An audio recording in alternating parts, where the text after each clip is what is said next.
Queridos irmãos, meus amigos, bem-vindos ao canal de estudos e hoje, dando continuidade à nossa EBD em casa e tratando hoje então do capítulo 3 da carta de Paulo aos Efésios. A lição é a de número 7 da revista Compromisso, estudando nesse trimestre as cartas de Paulo. E nós estamos então na carta aos Efésios.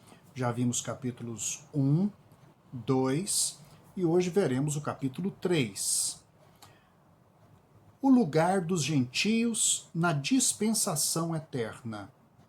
Entendo que esta frase, ela nos coloca dentro do assunto do capítulo 3 de Efésios. Capítulo 3 de Efésios, Paulo discorre um pouco mais a respeito da revelação do mistério de Cristo. O objetivo é mostrar como que os gentios entram no plano de Deus para a salvação e que lugar eles ocupam dentro dessa dispensação do projeto divino de trazer uma nova criação. Chamamos de salvação para a humanidade caída, pecadora e condenada. Efésios capítulo 3, então, inicia dizendo: por esta causa eu, Paulo, sou o prisioneiro de Cristo Jesus por amor de vós gentios, se é que tendes ouvido a respeito da dispensação da graça de Deus, a mim confiada, para vós outros, pois segundo uma revelação me foi dado conhecer o mistério, conforme escrevi há pouco, resumidamente, pelo que quando ledes, podeis compreender o meu discernimento do mistério de Cristo, o qual, em outras gerações, não foi dado a conhecer aos filhos dos homens, como agora. Foi revelado agora aos seus santos apóstolos e profetas no Espírito, a saber que os gentios são co-herdeiros, membros do mesmo corpo e coparticipantes da promessa em Cristo Jesus por meio do Evangelho, do qual fui constituído ministro, conforme o dom da graça de Deus a mim concedida, segundo a força operante do seu poder. A mim, o menor de todos os santos, me foi dada esta graça de pregar aos gentios o evangelho das insondáveis riquezas de Cristo e manifestar qual seja a dispensação do mistério desde os séculos, oculto em Deus, que criou todas as coisas, para que pela igreja a multiforme sabedoria de Deus se torne conhecida agora dos principados e potestades nos lugares celestiais, segundo o eterno propósito que estabeleceu em Cristo Jesus, o nosso Senhor, pelo qual temos ousadia e acesso com confiança mediante a fé nele. Portanto, vos peço que não desfaleçais nas minhas tribulações por vós, pois nisso está a vossa glória. Esta é a primeira parte, que vai do verso 1 ao verso 13 do capítulo 3. Pois bem, a quem é dirigida ou enviada esta carta paulina? Já vimos algumas indicações nos estudos anteriores, mas agora se trata de ser um tanto mais claro a respeito de quem verdadeiramente são os destinatários desta carta de Paulo. São os efésios? Se é para os efésios, então qual é a problemática particular e específica dos efésios que motivou a carta e de que está tratando? Ora, não há um problema local que explique a produção desta carta. Ela não é dirigida a uma igreja apenas.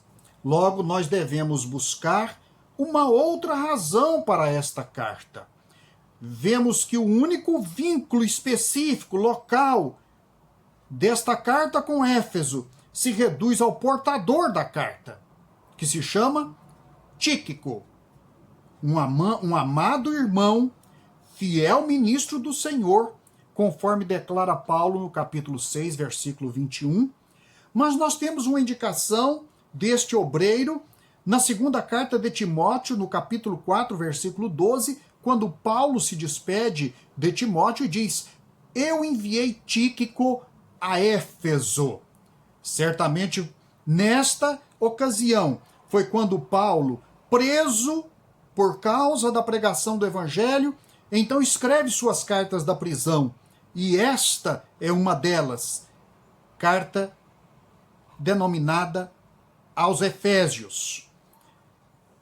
No mais, a carta, na verdade, é um tratado sobre o lugar dos gentios no projeto de Deus para o mundo, nos estágios ou tempos ao longo da história. É uma novidade, é uma revelação. Paulo chama de mistério de Deus, que é este de incluir. Não é apenas incluir de última hora, mas é revelar a predestinação, já o projeto do conselho divino desde a eternidade de reunir em um corpo, a igreja, gentios e judeus. Gálatas, Romanos, Efésios dividem o pensamento paulino sobre o lugar dos gentios na dispensação da graça. Esta sempre foi uma meditação paulina e sempre foi uma apologética da sua pregação. Ele era o apóstolo que foi separado desde antes do seu nascimento para ser usado como vaso nas mãos de Deus, destinado à proclamação do evangelho aos gentios. Isto está declarado desde a época da sua conversão e desde a época de seu encontro com Ananias em Damasco, no início do seu ministério. Gálatas é a carta que mostra um conflito entre o evangelho de Paulo e a pregação dos judaizantes. Romanos mostra o lugar dos israelitas nessa dispensação divina. De forma especial, os capítulos 9, 10 e 11 de Romanos. Mas Éfeso é a cidade, digamos, da gentilidade. É a cidade que representava para Paulo o mundo gentílico, o mundo greco-romano. É por isso que Éfeso demonstra o lugar dos gentios na dispensação do nosso Deus, do mistério de Cristo. É tomado como metáfora das nações, metáfora das dispensações para representar os gentios. E então, Paulo teve um relacionamento muito especial com Éfeso. Nós sabemos disto por sua viagem missionária, a segunda especialmente, onde ele passa um tempo muito grande na região de Éfeso. De modo que de Éfeso ele pôde alcançar toda a Ásia com a pregação do evangelho. E ele passou ali ele fez a escola teológica, ali ele formou pastores, ministros, missionários, doutrinadores. Ali ele fez a base da sua obra teológica e ministerial. Paulo poderia se arrefecer com os judaizantes quando teve o confronto de Gálatas. Ele poderia ter conciliado. Ele poderia ter sido brando. Mas não. Paulo foi firme em defender a revelação que recebeu de Cristo somente, de modo pessoal e de modo a receber de Cristo o que ele não tinha recebido de nenhum apóstolo por tradição, por convívio com eles. A revelação ele recebeu diretamente de Cristo, esta do mistério da dispensação que Deus reservou para em Cristo trazer todas as boas novas a todo o mundo gentílico. Paulo, portanto, estava autorizado, ele estava credenciado para, de modo firme, convincente e com a sabedoria que o Espírito Santo lhe deu, pregar o evangelho aos gentios e defender a pregação perante os judeus e toda a cristandade. Veja que aos romanos, Paulo defende a primazia de Israel, o seu destino como hospedeiro, como oliveira hospedeira dos gentios.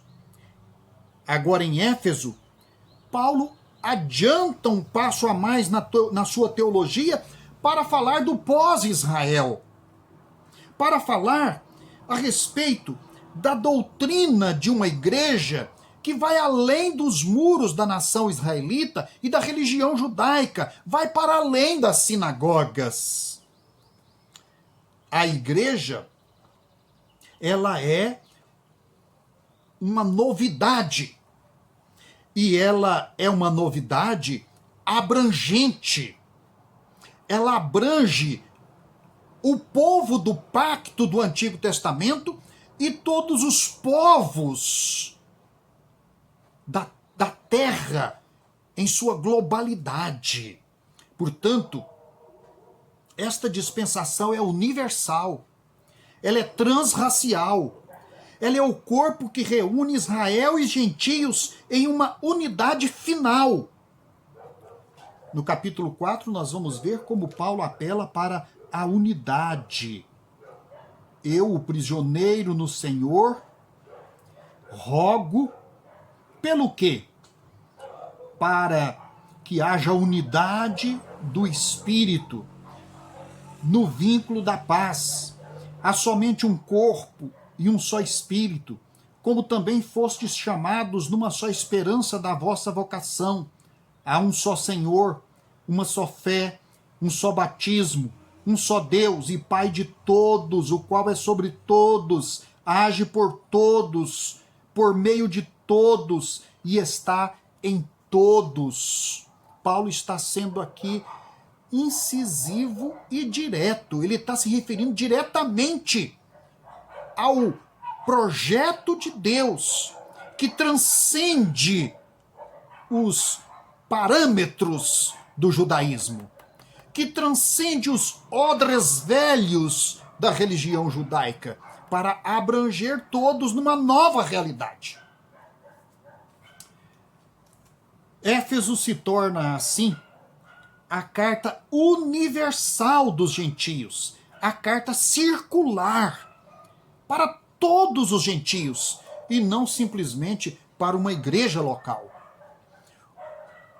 O assunto do capítulo 3 é que é o centro da carta, é o sentido do mistério da salvação, qual seja o de que os gentios são co-herdeiros, corpóreos, coparticipantes da promessa cumprida em Cristo Jesus. Paulo diz que era prisioneiro por causa desta revelação. E a defesa da graça que fora estendida aos gentios e que o levou a ser acusado perante os judeus de estar corrompendo a doutrina da revelação judaica no Antigo Testamento. Ele era prisioneiro por causa da perseguição judaica que ele sofreu. E esta perseguição o levou a ser prisioneiro por causa de heresia e destinado para a morte. Paulo foi preso em Jerusalém por causa da sua pregação aos gentios. Isto é, por causa da revelação que dizia que os gentios são amados de Deus também. Deus predestinou os gentios para a adoção como filhos. E olha, ninguém poderia impedir a Deus de amar e adotar o gentio, ainda que a promessa de formar a nação de Israel fosse dada ao descendente de Abraão, a Isaque. Veja a parábola dos trabalhadores assalariados em Mateus 20, de 1 a 16, onde Jesus defende o direito do Pai de dar ao que chegou na última hora o mesmo soldo, o mesmo salário do que tinha trabalhado às 12 horas do dia. É claro que houve reclamação. Os gentios ocupam o lugar teológico da carta. Portanto, por toda a carta, a expressão gentio e não Efésios é que aparece nas exortações, mas chega um momento em que o próprio termo gentio é impugnado e os gentios são exortados a não andar como os gentios. Veja que há uma maneira de Paulo aqui tratar a questão que sobrepõe, que ultrapassa, inclusive, os limites de um crente ser designado, identificado como gentio. Esta dialética gentio-judeu é superada. Então, em 4,17, Paulo vai dizer: vocês andaram como gentios na carne, mas não devem mais andar como os gentios andam. Portanto, superem a condição de gentio. Como os judeus deviam superar a condição de judeu, para pertencerem a um corpo, a igreja, que era a nova realidade que Deus estava produzindo. Ele abre os olhos dos gentios efésios e dos gentios de qualquer outra nação para que eles não pequem como os gentios pecavam. Ou seja, para Paulo não era mais o caso de alguém ser judeu ou gentio, mas o ser nova criação em Cristo Jesus. Lá no capítulo 2, versículo 10, ele diz: vos despojeis do velho homem e vos revistais do novo homem, diz o versículo 24 do capítulo 4. Jesus é o novo, o evangelho é o novo, a eclesia, a igreja é o novo. Por isso Jesus é o novo Adão, ou seja, ele é o padrão, o paradigma, a pedra angular da nova criação, que começa onde a antiga trouxe para dentro de si a morte pelo pecado. Portanto, ela começa na regência do paraíso, ou seja, ela é anterior às divisões, é anterior à lei e à morte, porque ela traz a vida. A nova criação é um chamado ao arrependimento de judeus e gentios, como se estivessem no tempo da unidade da humanidade, antes de Babel, antes de Abraão, antes de Davi. A nova criação é um retorno, uma reconciliação com o original, sem os remendos da lei, das divisões das religiões, do reinado da carne e do pecado. Podemos lembrar dos textos de Romanos 5, verso 12, também os versículos 15 a 17 de Romanos 5, 1 Coríntios 15, verso 45, que mostram com abundância que em Cristo nós somos uma nova criação e que Cristo é o novo Adão. Ou seja, nós estamos no momento da originalidade. Nós estamos voltando ao momento de uma nova criação. E por causa disto, a igreja é como o novo tabernáculo de manifestação da sabedoria de Deus. A igreja, ela toma o tabernáculo e o templo como sendo entes tipológicos, que meramente eram sombras e que prenunciavam, na verdade, a vinda, a era vindoura desta nova realidade. Não mais de divisões, não mais de rupturas, não mais de morte, mas de unidade, de vida, de originalidade. Os versículos 9 a 13 do capítulo 3, já os lemos, fala da dispensação do mistério desde os séculos anteriores oculto em Deus. A igreja é o corpo místico, integrado, miscigenado, mestiço, interracial e humano de Cristo neste mundo pelo qual Deus é conhecido mundo afora.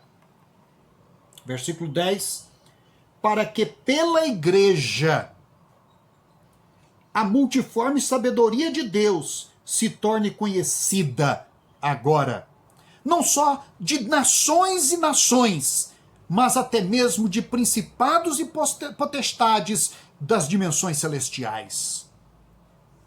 Esta é a multiforme sabedoria de Deus. Até principados e potestades celestiais se surpreendem com ela. Segundo o versículo 10 do capítulo 3. A igreja será o tabernáculo de Deus em Cristo com o mundo, no poder do Espírito Santo, de agora em diante. Assim como o tabernáculo do Antigo Testamento era o locus, o lugar sagrado de manifestação da palavra e da glória de Deus, agora a igreja fiel, espalhada no mundo como sementeira, é o meio da graça se propagar e da revelação divina ser conhecida.